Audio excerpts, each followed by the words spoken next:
video lecture. And in this video lecture, as you already know, we'll be discussing previous year's NEET questions and I will be explaining the answers. Okay, and so we are into part 5 of the series, and it is for the chapter body fluids and circulation. Okay, so let's begin. All right, so question number 1. So before we begin, let me just change this ink color. Okay, so the cardiac pacemaker in a patient fails to function normally. The doctors find that an artificial pacemaker is to be grafted in him. It is likely that it will be grafted at the site of. Okay, so we have our options A, B, C, D, and this appeared in 2003. Okay, so again, I would suggest you pause the video, write down what you think is the right answer, and then come back. Okay, so okay, let's look at our options. A, atrioventricular bundle, that's AV bundle. Okay,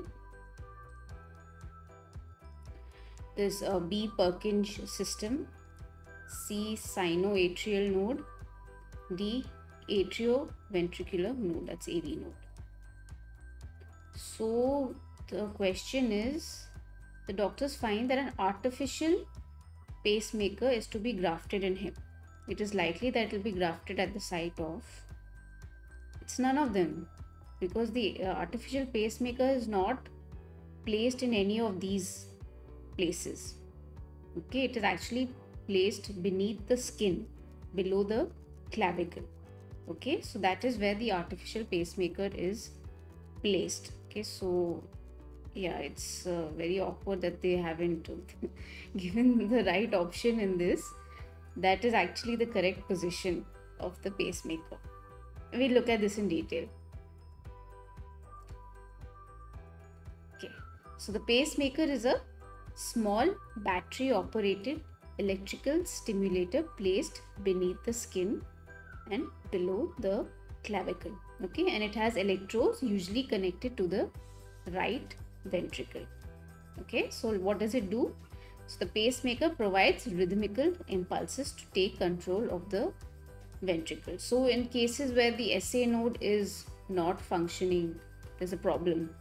AV node is not functioning, or the AV bundle is not functioning. Okay, so what happens if these are not functioning properly? So it could be detrimental to the health of the patient. It could lead to death. Okay, so in such cases, the doctor will graft an artificial pacemaker. That's how it works. So let's look at this. Yeah. So in patients with sick sinus syndrome. Sick sinus syndrome is a condition where the sinus node is blocked. So before it enters the atrial muscle. Okay, so the sinus node is blocked, and so the atrial muscles don't contract like it should. Okay, so for such patients you need artificial pacemakers. So this is one of the reasons. Another reason is that the patient have complete AV block, and a complete AV block, we'll not go into the detail, I've just put it there. It's called a 3rd degree block. It's just for you to understand, are implanted with an artificial pacemaker. Okay, there could be various reasons why the AV node or the AV bundle are not functioning properly. Okay, it could be inflammation, it could be ischemia, so the doctor would usually get an ECG of your heart, and he or she will review that ECG, and then they can decide, they can infer what could be the problem in the heart. Okay, so the ECG is an important part. It plays an important part in understanding how the heart is functioning. Okay, remember last time in part 4 I spoke about the reduction size in T size wave. Okay, so in that I showed you how an inverted T wave was formed because there was a problem, or there's a block in another part of the heart. So if you see an inverted T wave, you know that there is a problem, or just inverted T wave is just one of the reasons. Okay, you could have a tall T wave, or you could have a small T wave, so that way this is just one case. Like that there are many cases, and that when you start studying medicine you will or physiology, human physiology in a little bit of detail in MBBS or MD, you will come across these things. But for now, just to help you understand that a artificial pacemaker is grafted to provide rhythmical impulses. Okay, so it will bring back the normal rhythmicity of the heart. Okay, yeah, that's about it. All right, so here we have what do you see over here? You see a pacemaker which is over here, and you see the leads that are going from the right auricle into the place in the right ventricle, the electrodes. Okay, so this is just a diagram just to, like, you know, show you what or how the pacemaker, where the pacemaker is placed. Okay, so yeah, that's about it. Okay, let's move on to the next question. Okay, question number 2. Bundle of His is a network of, and again pause the video, think about the answer and come back. So this was in 2003. So it's A, muscle fibers distributed throughout the heart walls. No. B, muscle fibers found only in the ventricle wall. Yes. Nerve fibers distributed in ventricles. No. Nerve fibers found throughout the heart. No. So your answer is B. Okay, so the bundle of His, they are specialized cardiac muscles. Specialized cardiac muscle cells. Okay, and they allow nerve conduction. Okay, they allow nerve impulse conduction.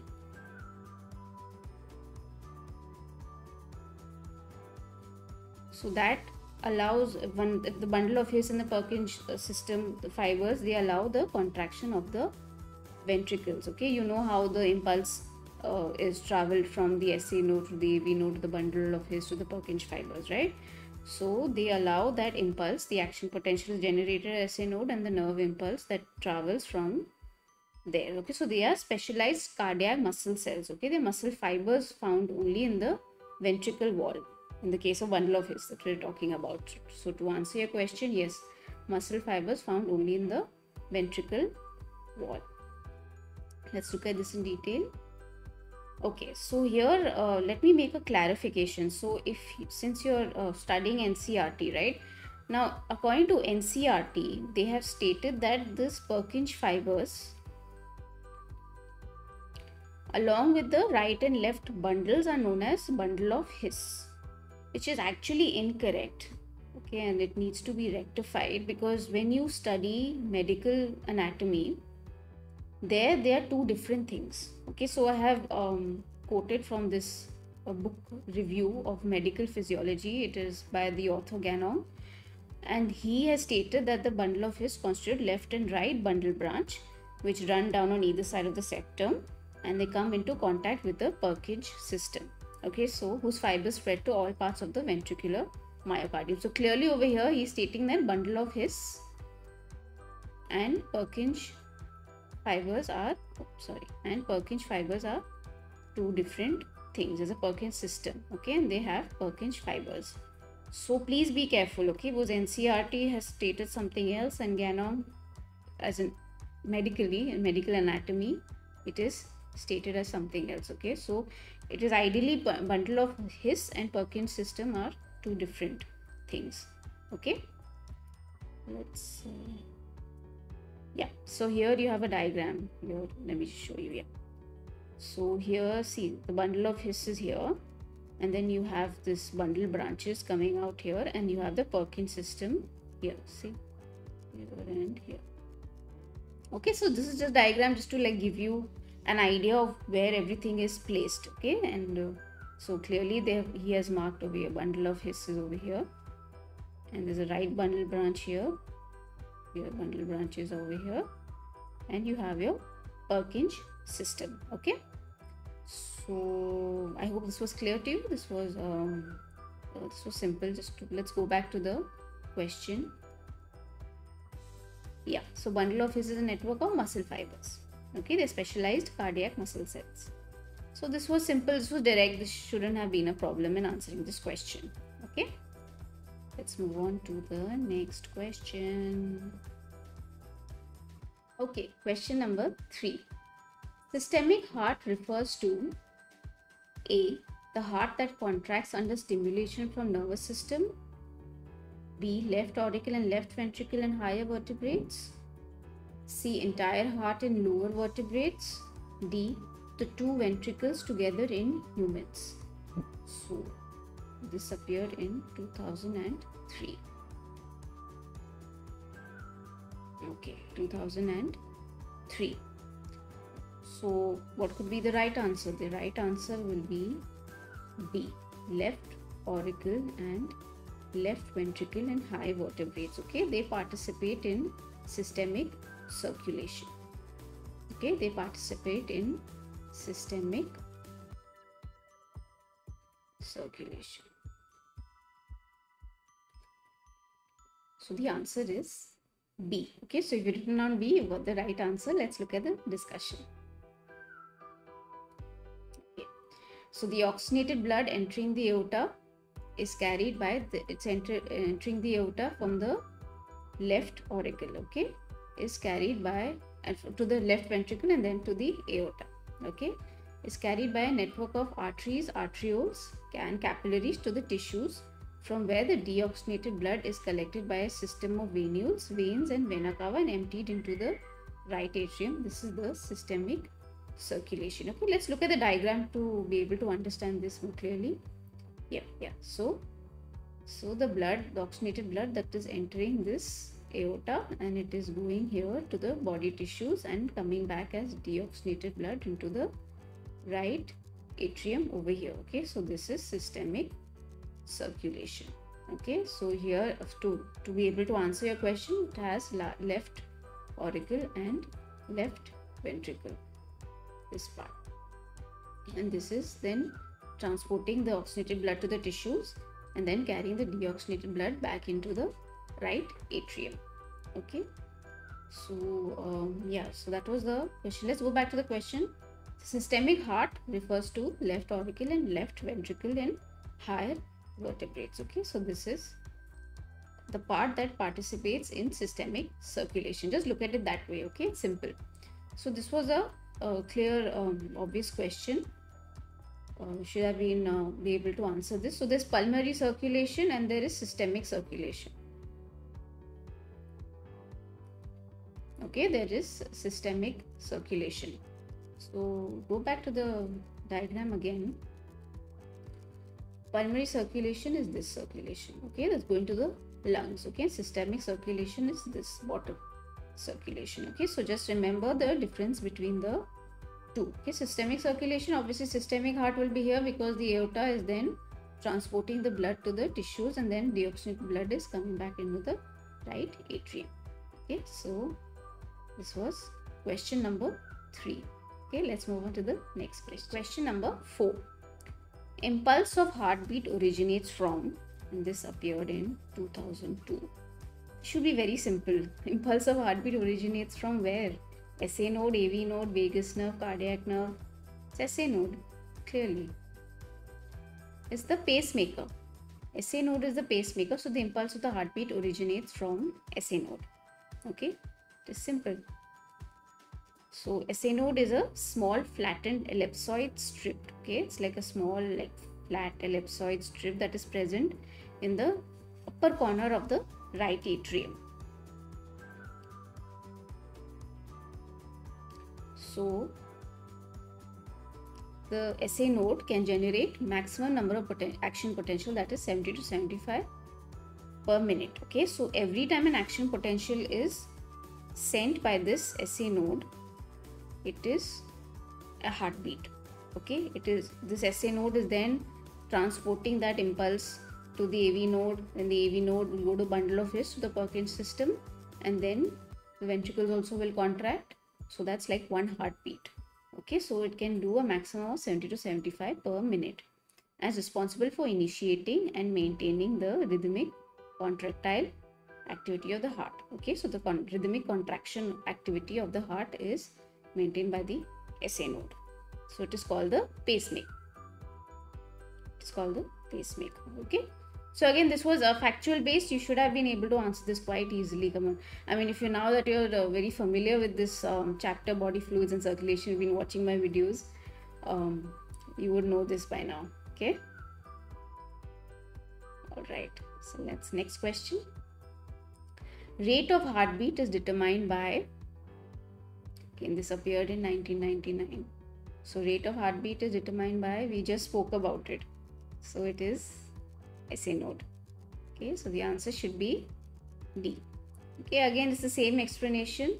An action potential is generated by the SA node and that travels to the AV node or the bundle of his SA node. This pathway is very important. Okay, this pathway is very important because there was another question which will be coming now in some time where they have spoken about the nerve conduction, that pathway. Okay, how the impulse is traveling in the heart. Okay, so this order is very important to remember. Purkinje fibers, don't call it Purkinje system. Okay, please remember this. Okay, SA node to AV node to bundle of His to Purkinje fibers. Okay, so rate of heartbeat is determined by SA node. Again, it's the same explanation, so I won't go through this again. We just discussed it. It is called the pacemaker. Okay, and it initiates and maintains the rhythmic contractile activity of the heart. Okay, so this was self-explanatory and this was again direct question. This shouldn't have been a problem in answering this. Okay, question number 6. The correct route through which pulse making impulse travels in the heart. I just spoke about it. Okay, and we have our options A, B, C and D, and this appeared in 1995. Again, pause the video, think about the answer and come back. So this is a good question actually, because I wanted to put a smiley face there. Sorry about that. Okay, this is a good question because it is testing you whether you understand the whole physiology, okay, of that impulse traveling. Okay, so we have option A, SA node, Purkinje fibers, bundle of His, AV node, heart muscle. It's incorrect because Purkinje fibers does not come before that, before AV node or bundle of His. Second, SA node, AV node, bundle of His, Purkinje fibers, heart muscles. Clearly, this is the right answer. Oops. Something went wrong with my pen. Sorry. C, AV node, bundle of His, SA node, Purkinje fibers, heart muscles. It's also incorrect. Obviously, B is the right answer, so this does not match B. AV node, SA node, Purkinje fibers, bundle of His, heart muscles. Again, this is incorrect. So clearly, it is B. It is B. Okay, SA node, AV node, bundle of His, Purkinje fibers, heart muscles. Okay, so this is the order. How the impulse is conducted through the heart. Okay, let's look at the discussion here. Yeah, so you're familiar now with this. So here you have the SA node here. Okay, then you have an internodal pathways. Don't worry about that. That's how the impulse is traveled and it enters the AV node over here. Okay, AV node will then transfer it to the bundle of His. It will travel down. Okay, travel down this left and right bundle and it will go into the Purkinje fibers. Okay, it enters this Purkinje system over here and then goes into the Purkinje fibers. Okay, and that's where the contraction then happens of the ventricles.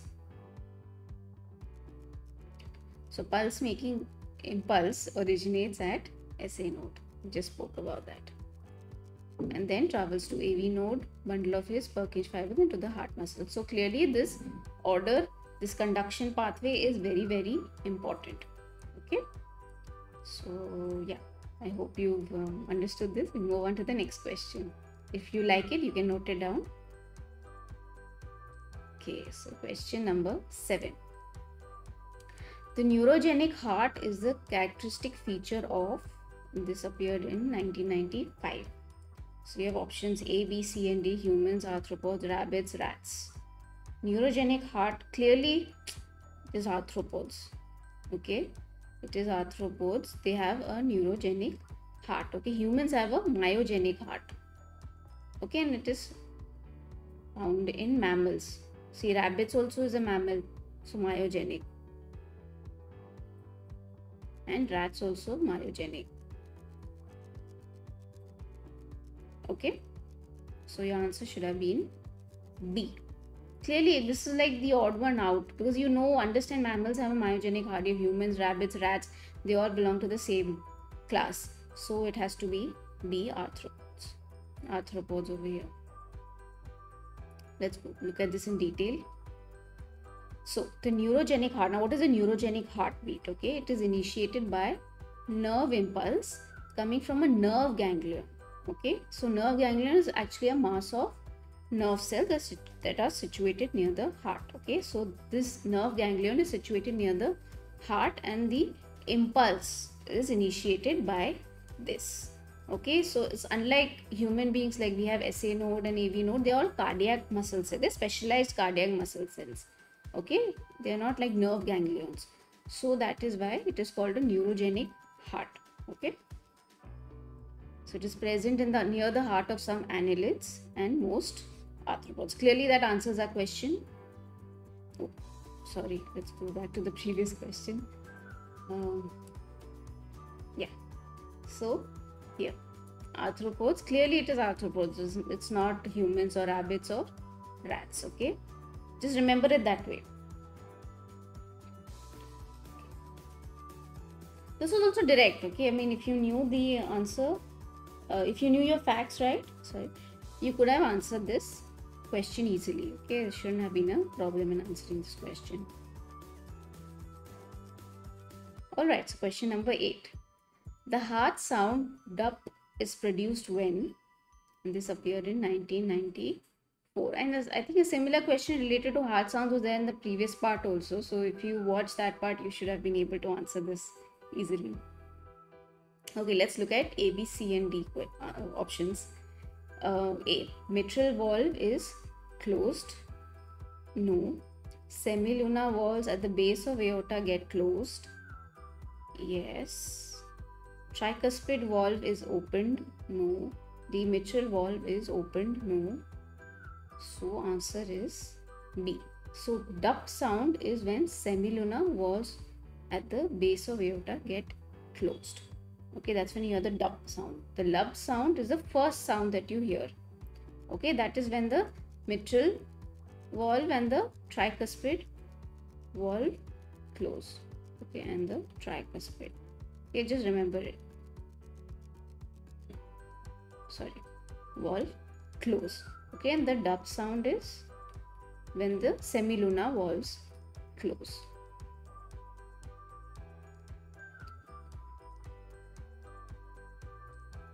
Okay, so it is important because lub is also come in the question, dup is also come in the question. So it's important to understand when lub comes, when dup comes. Okay, so they're testing you on your knowledge, on your facts. Okay, so it is important to remember this piece of information. It is there in NCERT also, so you can read it from there, and you can even note it down in notebooks if you like. Let's look at the discussion. Okay, the first sound, lub, like I already did, closure of mitral valve and tricuspid valves. Second sound is associated with the closure of the semilunar valves. Sorry. So you have seen under what conditions or what circumstances does lub happen and what circumstances does dub happen, the second sound. Okay, so clearly this was again a direct question. This shouldn't have been a problem in answering. Again, so factual based question, knowledge based question, should have answered this quite easily. Okay, yeah, so let's move on to the next question. Okay, so question number 9. The pace setter in the heart is called, this appeared in 1994. So your options are A, B, C, and D. Let's go through those options. A, SA node. B, AV node. C, Purkinje fibers. D, papillary muscles. We've already spoken about pacemaker a few questions back. So which is the pace setter in the heart? They're not the same thing. They don't mean the same thing. Okay, so please be careful. Okay, if you see pace setter, it doesn't mean SA node. clearly what it is. It is AV node. Okay, so the pace setter in the heart is called AV node. Yeah, so the answer is B. So if you written down B, you got the right answer. And so let's look at this way. Okay, pacemaker is what generates the heartbeat, that originates the heartbeat impulse. But what is the pace setter? The pace setter is showing you a pathway. Okay, it is directing that impulse in a certain direction. Okay, because now see, the SA node has generated and doesn't know what to do. Okay, SA is telling AV, deal with it, handle this impulse, I'm transferring it to you. Okay, so the SA node, see, I've done my job, I've originated the impulse, you deal with the rest. Okay, so what that AV does is, AV node, it will take the impulse from the SA node, receives the impulse from the SA node, and it will then direct it through the bundle of hairs to the Purkinje fibers, and then that helps in the contraction of the heart muscles, okay, of the ventricles. So this is the job of the AV node. So what it does is sets the pace of the impulse. That's it.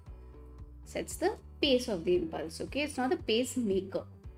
Okay, pacemaker is different. That's SA node. Pace setter is showing the direction of the pathway. Okay, of the nerve, that impulse that is generated pathway. Okay, let's go through the explanation. So the AV node is called the pace setter. So the impulse moved from the SA node to the AV node and then transmitted to the other parts of the ventricle. Okay, like I've already explained to you. Sorry. It's simple. I mean, it's a factual based question. So the AV node is called the pace setter, like I told you, and the impulses are traveling as it is showing the pathway. Okay, it is then directing the bundle of hairs and the Purkinje system to follow its function. Okay, so yeah, this was again a factual based question. Again, please be careful between pacemaker, and pace setter. So pacemaker is SA node, pace setter is AV node, and it's already there in the term maker and setter. Okay, so yeah, this was again knowledge based question. Should have been able to answer this quite easily. Let's move on to the next one. Okay, so question number 10. Tricuspid valve is found in between. In this appeared in 1989, a long time ago.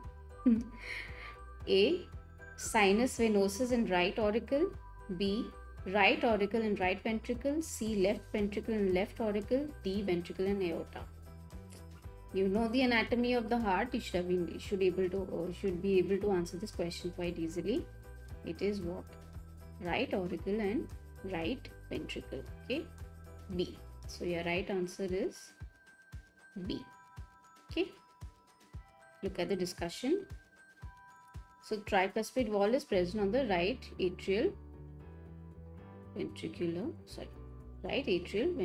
septum. You should be familiar with this diagram. I think I've presented this diagram before also in I think part 4. So you can see here tricuspid valve and right auricle and right ventricle itself. It's placed there.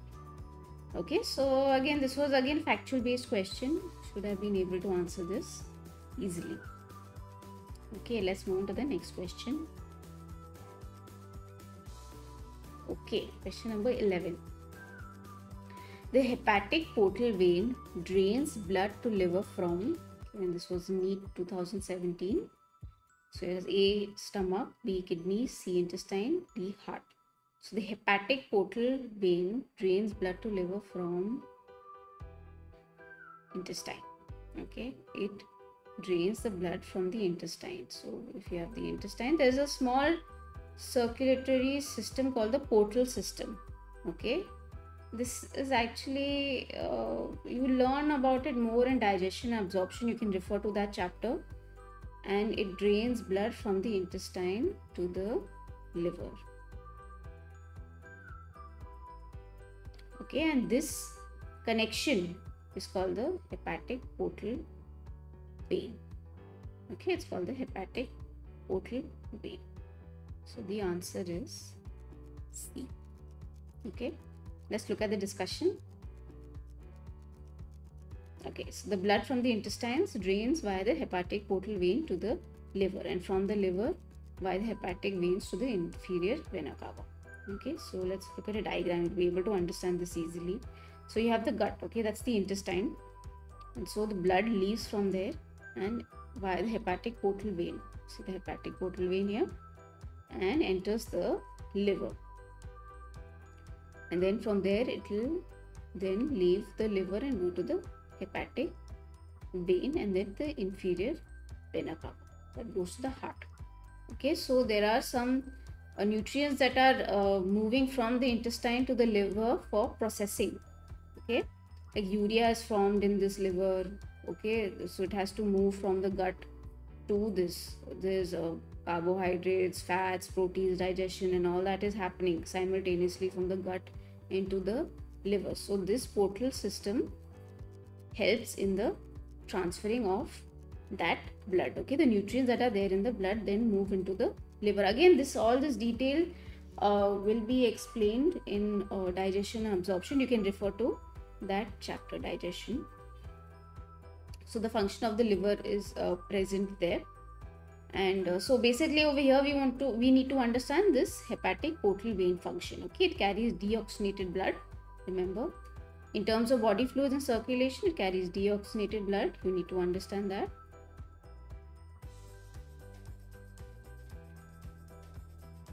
Okay, and then it moves from the intestine into the liver. Okay, that is what you need to understand. Okay, and from there it leaves the liver and goes into the hepatic vein. Okay, so let's go back to the question. Keep moving forward too quickly, I guess, today. Yeah, so the hepatic portal vein drains blood to liver from intestine. So here they're testing you whether you understand the portal system or not. Okay, now what liver does, what the intestine does, we're not looking into that now. We need to understand that it delivers the blood from the intestine to the liver. Just understand that, just remember that. Okay, so let's move on to the next question.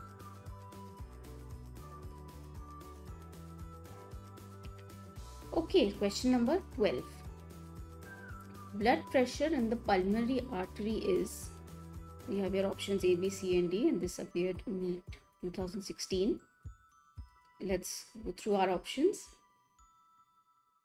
More than the pulmonary vein, less than that in the vena cava, same as that in the aorta, more than that in the carotid. So blood pressure in the pulmonary artery is more than that in the pulmonary vein, right? So A is the right answer. Okay, blood pressure in the pulmonary artery is more than that in the pulmonary vein. Okay, blood pressure in the pulmonary artery is not less, it's more than that in the vena cava. So B is incorrect. So same as that in the aorta, no. Aorta has higher pressure. More than that in the carotid, a carotid artery they are referring to, so that will also be more in the carotid artery. Sorry, I meant to say more than that. There'll be blood pressure in the carotid artery more than that in the pulmonary artery. So ideally, this question, the answer is A. This is actually a good question. So this deserves a smiley face. Please note it down. Please note down the discussion of this. And if you want, you can note down the question and the fact. So blood pressure in the pulmonary artery is more than that in the pulmonary vein. They're confusing you with the other options B, C and D. So it is important that you be careful and you are very, very sure of your physiology, circulation physiology very properly. Okay, you know which pressure is high, which pressure is low, at when and what time. Okay, so let's look at the discussion. You'll be able to understand this clearly. Yeah, so this is actually a very good diagram. Okay, so you can keep it somewhere if you like. So, but this will really help you in understanding systemic and pulmonary blood pressures. Now our question says pulmonary artery. We are at pulmonary artery. Okay, pulmonary artery is obviously clearly more than the pulmonary veins. You can clearly see that. This is what this y-axis is the blood pressure. Okay, so here you can see a peak. Here you don't see a peak as big as the pulmonary artery. So it answers your question. Clearly, this is all the systemic pressures. Okay, they are much higher than the pulmonary pressures. Systemic pressures are much higher than the pulmonary pressures. Okay, remember that. That's a fact. That's a very good fact. So systemic pressures are much higher than the pulmonary pressures. Okay, and it is a very good fact. This is actually a very good question because it is testing your knowledge and how well you understand the physiology. See, the blood leaves the aorta, and then as it moves from the large arteries to the small arteries to the arterioles, see the pressure decreasing, the blood pressure decreasing gradually. Then it moves in the capillaries, the venules, and all. It is very low. Okay, it is very low. Okay, and then pulmonary artery, it will rise a little bit, but it is much less than the aorta. It is much less than the aorta. Okay, and then again it will decrease. Okay, so this diagram is very important. Okay, but this is actually a very helpful diagram. If you want, you can note it down or take a photo of it or whatever it is that you like to do. But this is a very good diagram to help you understand the different pressures at different places of the heart, of the veins, of the capillaries. Okay, let's look at the discussion. So blood pressure in the pulmonary artery is more than that in the pulmonary vein. The systole pressure in the pulmonary artery. No, this should have been yes, artery. Yes, we're talking about pulmonary artery. So this is not pressure. This actually is artery. Okay, please change this if you're writing it down. The systole pressure in the pulmonary artery is 25 mm mercury. So we are over here. So it's around 25 mm mercury systole. And diastole is 8 mm. Okay, so it is very low. It is very low as compared to the aorta, the systemic pressures. Okay, so the pulmonary artery and pulmonary systole and diastole pressures are very less as compared to the systemic pressures. Okay, this is actually a very good fact. Please remember this. Okay, please remember this. You can even get an MCQ for this. Wait, let's move on to the next point. Yeah, I'll just erase this. Please change that to artery. Yeah, so the mean pressure in pulmonary vein is 2 mm mercury. So around 2 mm mercury is the average pressure, okay, in the pulmonary vein, and varies between 1 should be 1 and 5 mm mercury. Okay, please, sorry about this. This is between 1 and 5 mm mercury. Okay, so the mean pressure, just remember, the mean pressure in pulmonary vein is around 2 mm mercury and varies between 1 and 5 mm mercury. So the blood pressure is more than that in the vena cava, that is pulmonary artery pressure. There is the vena cava over here. Yeah, vena cava is here. Clearly pulmonary artery pressure is more than the vena cava. It is less than that in the aorta. Yes, and it is less than that in the carotid, again the large arteries. So this is just correcting those statements. So what I am doing is I am referring this to the pulmonary artery. Okay, so if you are noting it down, just remember the pulmonary artery pressure is the blood pressure. Okay, we're talking about blood pressures, is more than that in the vena cava. Clearly you can see that in the diagram. Again, this is that's why I said this is a very good diagram to help you understand, okay, the different pressures at different points. Okay, so the blood pressure, that is a pulmonary artery blood pressure, is more than that in the vena cava over here. And it is less than that in the aorta. Yes, that is true. We can see that it's very high blood pressure in the aorta. It is less than that in the carotid. So carotid artery, if you're looking at the large arteries, again they have very high pressure, okay, compared to the pulmonary arteries. So yeah, to answer your question, let's go back. blood pressure in the pulmonary artery is more than that in the pulmonary vein? This is actually a very tricky question. A star mark. This deserves a star mark. Okay, so this is actually a very tricky question, and like I said, I showed you this diagram. This is a very, very good diagram to help you understand. Okay, the different pressures. So if you want, you can note it down in your notebook. Okay, this will be very helpful in understanding the pressures. If you get a blood pressure question, you know what it is. Okay, and clearly you know the pulmonary artery pressure is 25 mm mercury systole and diastole 8 mm mercury, and the vein, it is an average of 2 mm mercury and varies between 1 and 5 mm mercury, which you can clearly see in this diagram. It is higher in the pulmonary artery as compared to the pulmonary vein. So that answers your question. And also I have clarified the other statements. I have corrected the other statements also with respect to pulmonary artery. Okay, all these last three statements are with respect to pulmonary artery. Okay, so this was a good question. I hope you've understood this, and we'll move on to the next question. Okay, question number 13. In mammals, which blood vessel would normally carry largest amount of urea? Okay, and this appeared in NEET 2016. Again, pause the video, think about the answer and come back. So you have your options A, B, C and D. Hepatic vein, hepatic portal vein, renal vein, dorsal aorta. So first we need to understand where is urea formed, okay, to be able to answer this question. Okay, where is urea formed? So that vessel leaving that organ would carry the largest amount of urea, correct? And the answer is hepatic vein. Okay, answer A. So urea is formed in the liver. Okay, urea is formed in the liver.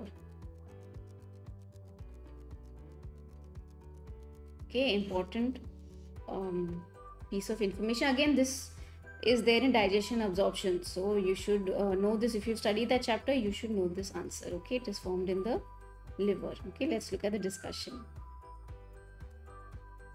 So deamination of amino acids and formation of urea occurs in the liver, right? So there are two functions: deamination of amino acids and then formation of urea occurs in the liver. So deamination of amino acids required for energy and by converting to carbohydrates and fats. So amino acid, that amino group is removed and that is required for energy, okay, by converting to carbohydrates and fats. So this results in a large formation of ammonia. Okay, now because of this deamination process, large formation of ammonia is present. Okay, and so liver converts that ammonia to urea. Okay, and this is all done in the liver. Okay, it converts ammonia to urea after the deamination of amino acids.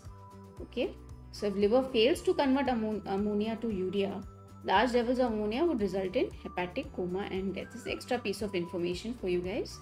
Okay, to understand that if the liver does not perform its function of converting ammonia to urea, large amounts will rise, okay, in the body. Okay, and then that would lead to hepatic coma and then eventually death. Okay, this is just for your understanding. Okay, so clear? This was a very a direct question. I mean, you should be able to understand the physiology of liver. Okay, you should understand what are the functions of the liver again, and that is all present in digestion and absorption. So please read that chapter. And so since urea is formed in the liver, hepatic vein, that is leaving the liver, will have large amounts of urea. Okay, so clear? I guess this was clear. Yeah, so we're going to the next question. Question number 14. Which one of the following animals has two separate circulatory pathways? Okay, this appeared in 2015. So let's look at our options. A is whale, B shark, C frog, D lizard. Now it says two separate circulatory pathways. Okay, two separate circulatory pathways. So two separate circulatory. Now let's look at shark. Shark has a two-chambered heart. So clearly it does not have two separate circulatory pathways. Frog and lizard, they have three chambered hearts.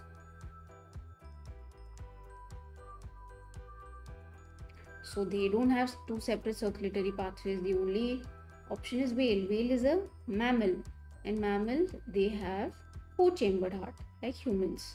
The whales have four chambered heart like humans. Okay, they have the auricles, right auricle, right ventricle, left auricle, left ventricle. Here blood is coming in, here blood is leaving, going to the lungs. Okay, and then lungs, it's coming back over here, oxygenated blood is coming here, and again this is leaving and going to the other tissues of the body, oxygenated blood. This is a very primitive diagram, just to help you understand what is two circulatory separate circulatory pathways. Clearly whale is the odd one out in this group. Okay, so this is the animal that has two separate circulatory pathways. Okay, let's look at the discussion. Yeah, so let me erase this part, sorry.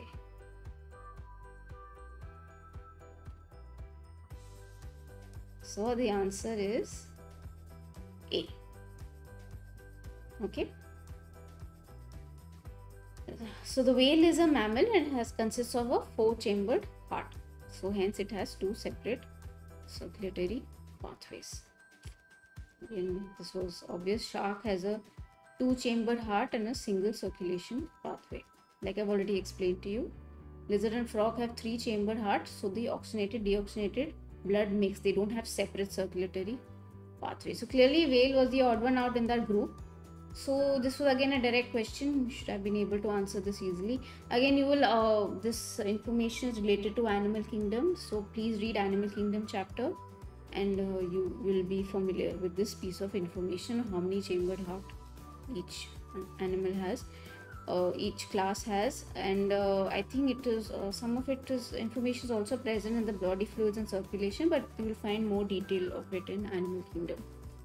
Okay, so you can refer to both the chapter circulation as well as animal kingdom, and then you will be able to answer this question. Okay, so this is again factual based question, shouldn't have been a problem in answering. Okay, let's move on to the next question. Okay, question number 15. Wow, there's a diagram here, lots of options. It's 4 options, but a lot of text. So question 15, let's go through this.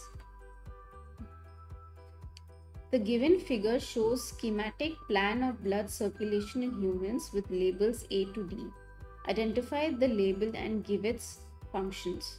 So you have A, B, C, D. Okay, and you have our options here. This appeared neat. Sorry, almost typed it out. Didn't mean to do that. Let me go back to the pen. Yeah. So NEET 2013. So you have A, C, vena cava, takes blood from body parts to right auricle. Now let's see where B, C is. Okay, so C is vena cava and takes blood from the body parts to the right auricle. Yes. PCO2 is 45 mm mercury. Yes, that is also correct. Mm mercury. Okay, so the partial pressure of carbon dioxide in this deoxygenated blood is 45 mm. Okay, so A, yes, A is the right answer. We look at the other options. D, dorsal aorta. D is not the dorsal aorta, clearly that's wrong. C, A, pulmonary vein. Yes. Takes impure blood from body parts. No, that's incorrect. It's coming from the lungs carrying oxygenated blood, so that is incorrect. B, pulmonary artery. No, that's also incorrect. So clearly A is your right answer. Yeah, so if you've written down A, you got the right answer. Let's look at the discussion. Okay, so here, yes, it's the same diagram again. It was best if you remember the diagram. This is there in NCERT. Please refer to NCERT. It is best if you remember this diagram. Okay, so you have your vena cava, you have your pulmonary artery, pulmonary vein, dorsal aorta. So vena cava carries deoxygenated blood from the body tissues to the right auricle, and the PCO2 is 45 mm mercury. Now you see what they've done here. Now over here they're testing your knowledge, your physiology of the circulation part, plus they are connecting this with breathing and exchange of gases, right? So if you watched my videos on breathing and exchange of gases, you'll be familiar with the information. Okay, so the PCO2 is 45 mm mercury, okay, in that blood, in the deoxygenated blood. Okay, so clearly that was the right answer. This is actually a good question. So because it is testing you both the chapters, knowledge from both the chapters. Okay, so you should have known the PCO2 levels in that blood for that particular blood vessel, and you should know what that blood vessel is carrying, oxygenated, deoxygenated, where is it coming from, where is it going, all that you need to know, start to end. Okay, blood is leaving from somewhere, it has to come to somewhere else also. Okay, there's a start, there has to be an end, okay, to that whole pathway. So it is important you understand this pathway very, very clearly. Okay, this is very, very important. Yeah, so this table again is important. Okay, it is showing you the PO2 and the PCO2 levels in the blood, as well as the expired air tissues, inspired air, alveolar air. So yeah, PCO2, deoxygenated blood is 45 mm mercury. Okay, so that answered your question. So that was vena cava, right? The answer that we had. Yeah, so the vena cava carries deoxygenated blood and the PCO2 is 45 mm mercury. So this was a very good question, that they were testing knowledge from two different chapters, combining them together. Okay, so you understand the logic. Okay, so yeah, this was a good question. Okay, we move on to the next one. Okay, so question number 16. Let's go through the question. And clearly you can see the same diagram that we saw in question 15. Figure shows blood circulation in humans with labels A to D. Select the option which gives correct identification of label and functions of the part. Okay, so you have the diagram. Let me just change this pen color. Yes, you have the diagram here. We'll go through the options, and this appeared in Karnataka NEET 2013. You have A, B, C and D. Pause the video, think about the answer, come back. Okay. So B, capillary. B is capillary. Yeah, B over here is capillary. Thin without muscle layer and wall 2 cell layers thick. But the description is incorrect. Okay, the description is incorrect. It's not 2 cell layers thick, it's a single cell layer thick. Okay, capillaries have single cell layer. The endothelium. Again, this will be there in circulation. Yeah, in circulation chapter, as well as you can refer to animal tissues. Yeah, where we will talk about the different blood vessels over there. Okay, B, C, vein. Okay, thin walled and blood flows in jerks or spurts. No, it's thin walled but blood flow in jerks and spurts. Now that's incorrect. Okay, that is incorrect. The flow in the vein is very even, very smooth and even. Okay, so C is incorrect. D, pulmonary vein, correct, takes oxygenated blood to heart, correct. PO2 95 mm mercury. We got our answer. So it is C. So we'll go through D. A, artery. Okay. Thick walled and blood flows evenly. No, blood flows in jerks and spurts in the artery. Okay, a lot of pressure in the arteries. Okay, so the right answer over here is C. It carries oxygenated blood, pulmonary vein, and the PO2 level is 95 mm mercury. Again, previously you saw that previous question. Again, this is a similar question to that. Okay, again they were testing you knowledge from both those chapters, breathing and exchange of gases, and as well as body fluids and circulation. So the answer is C. Okay, that's the right answer. Okay, let's look at the discussion. So pulmonary vein carries oxygenated blood to the left auricle from the lungs. Okay, we know that. And the partial pressure of oxygen and oxygenated blood is 95 mm mercury.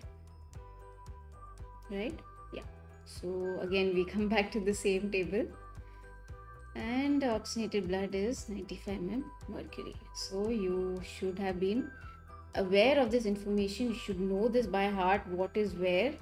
That's what I said. Like when you're studying circulation, everything that leaves a certain point will have to come to an end, to a certain point. Okay, so from A to B, you have to know what exactly is happening, what blood is being carried, oxygenated, deoxygenated, what is the PO2 level, what is the PCO2 level. All this is again a good question. So again, this deserves a smiley face. Okay, so deserves a smiley face. And yeah, you should have been aware of both the knowledge. Okay, if it's carrying oxygenated blood, what is the PO2 level there, what is the PCO2 level in that, right? So you have PO2 level is 95, you should know the PCO2 level is 40 mm if they ask you that, right? So you should know exactly which blood is being transported where and what is the PO2 and PCO2 levels in that. So let's go back to the question. Okay, yeah, so over here D pulmonary vein, clearly it is bringing in oxygenated blood from the lungs. This is the lungs. Okay, and this is the body tissue part.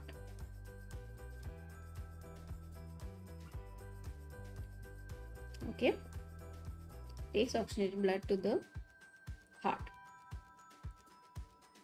Okay, so I think I've already discussed this clearly with you guys. It should be comfortable with this piece of information. Now you know where to focus on, how to focus on, how to think. Okay, so that you can answer your questions. Okay, so we come to the end of this video lecture today, and I hope you've enjoyed today's video lecture. And please like, share and subscribe to MJ NEET Biology. And also now I'm available on Facebook, Twitter and Instagram, so you can follow me there for more updates. Okay, and I'll see you next time. Bye.